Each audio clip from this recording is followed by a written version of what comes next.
Hello Tarot friends, this is Julia from Tree Floor Tarot, and this is hashtag 7 Deadly Sins by Sylvain at Sylvain's 7 Deadly Sins.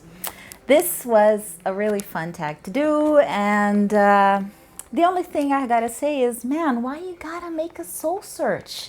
You know, I'm just trying to watch some YouTube and, you know, relax. Why do you have to keep making me think about things, Sylvain? Gotta cut it out. Anyway, the first deadly sin is pride, and I have chosen the Tarot de Carlotides by Fournier, and I haven't had this deck for long, but I already love it. I love its personality. It's so strong, and you know, I have this image of it, you know, like a, you know, those Spanish dancers with the and yeah, I love it. And that's one of the reasons why I chose it for pride, because, you know, I imagine it as a proud Spanish dancer, flamenco, I don't know, you know, something like that, stereotypes or something, you know, lots of red and black, and I don't know why, but that's just the vibes I get from it. But the main reason I chose this deck for pride was this card, the Emperor. And this just takes me to the close of the Emperor. I don't know how the title is in English, but that story that the tailor comes and he makes a finer and finer and finer clothes for the Emperor, and finally he just he has nothing else to show, and says he made a transparent garment for the well, you all know the story anyway. It's a perfect representation of the follies of pride, and how ridiculous sometimes we make ourselves, showing off our cool new garbs and stuff. So I thought this was a really funny card, and it made me think of, yeah, pride, nothing better. Next, we have greed, and I have chosen the Golden Tarot of Marseille simply because this tarot is pure bling, and I bought this deck because of my greedy little demon, who was like, yes, shiny, historical, well, you must have, even though I rarely use this deck. I use it sometimes, you know, when I want a certain kind of reading, a certain kind of personality. You know, I like it for serious matters. But yeah, I just bought it because of pretty. My greedy little fingers couldn't wait to put my hands on it. So yeah, that's greed. Now, wrath. And for wrath, I'm calling upon the one and only Thoth. And this deck is wrath for me because I can remember, because it's very sincere.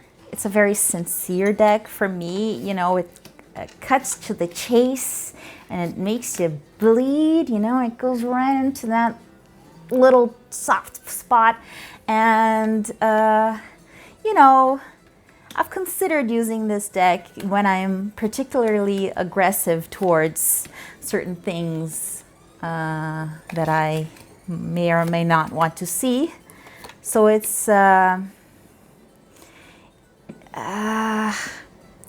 know, wrath for me is, I was trying to find out, you know, what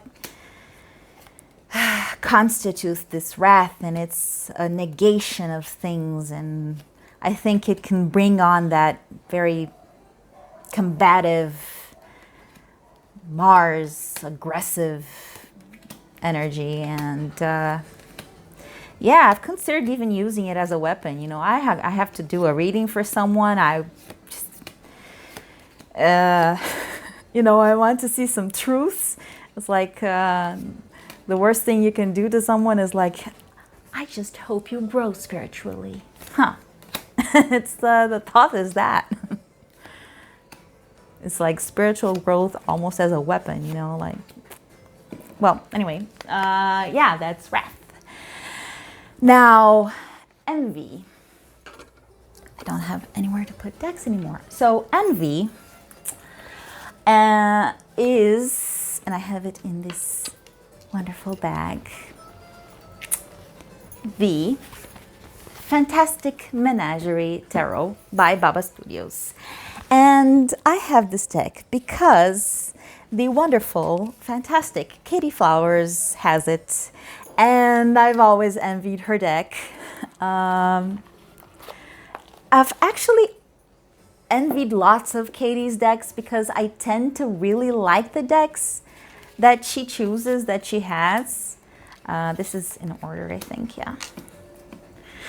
And this deck was, you know, she's made me feel very envious of many decks she has. So, but this one was particularly, you know,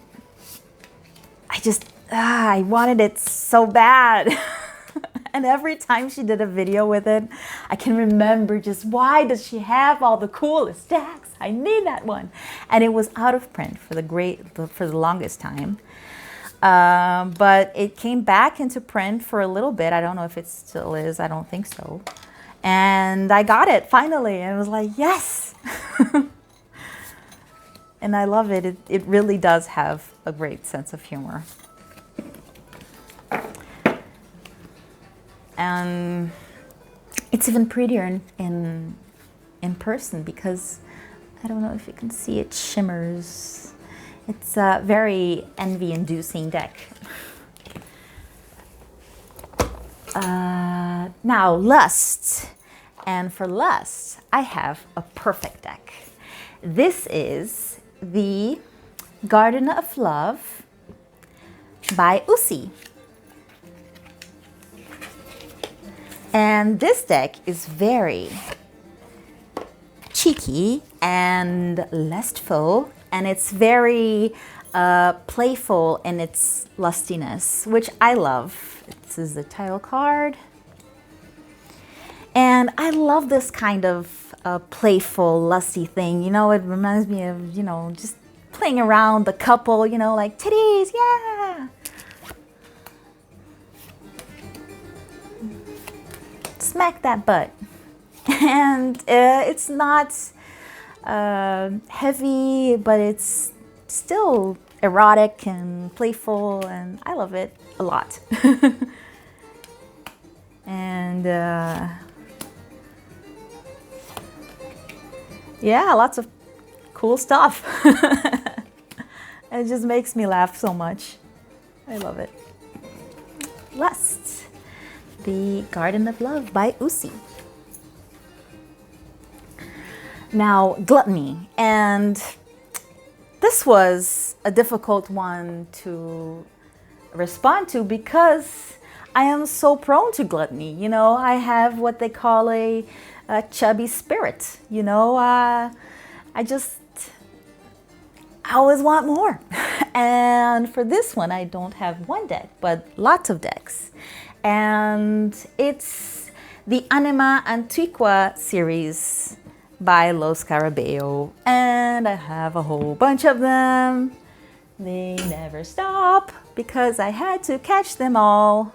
And that's what gluttony does to you. I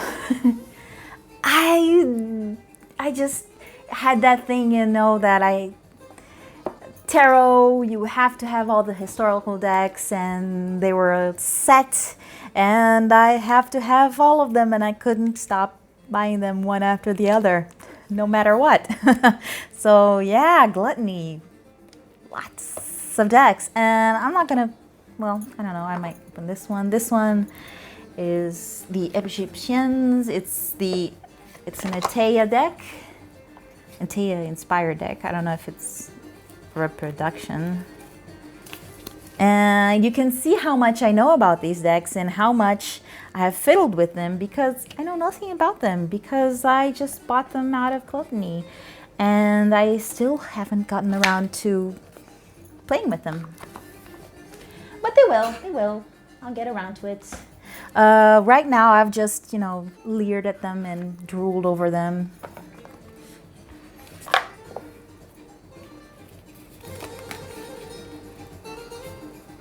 Like a dog looking at sausages, you know, like, oh,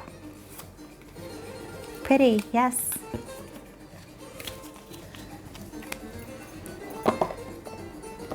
Give it to me. So yeah, the Egyptians, the Minciati Etruria.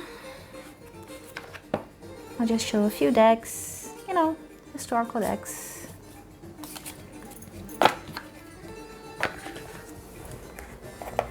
And the Solobusca.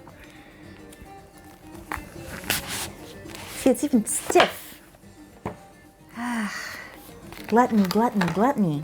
This one is cool because it has, I don't know if I'm gonna find them, the virtues, I think. Yeah. And these are more to look at and study. I don't know if I would necessarily use them to play with, to draw cards. So okay, and now the last one, Sloth. And I'm gonna say, usually when I'm slothy, I'm not reaching for a tarot deck. If I'm slothy, I just, I'm reaching for an audiobook because I don't even want to open my eyes. But I'm gonna choose the Rider-Waite yellow box because it's my favorite, and only because I don't have to work for these messages. I just, yeah, I can read them very easily. Well, not like very easily. I'm such a good tarot reader. I don't even have to think about anything. I'm so good. No, it's just that, you know, they're easier. With other tarot, sometimes I have to remember this image first and then go to the other one and then add, and it's a whole math thing. This one is just, it's there. So yeah, Sloth. And I love Sloth. I'm a very slothy person. Just sitting around and thinking about nothing. So yeah, thank you very much, Sylvain, for this tag, and for anyone watching. Yeah, bye. Thanks.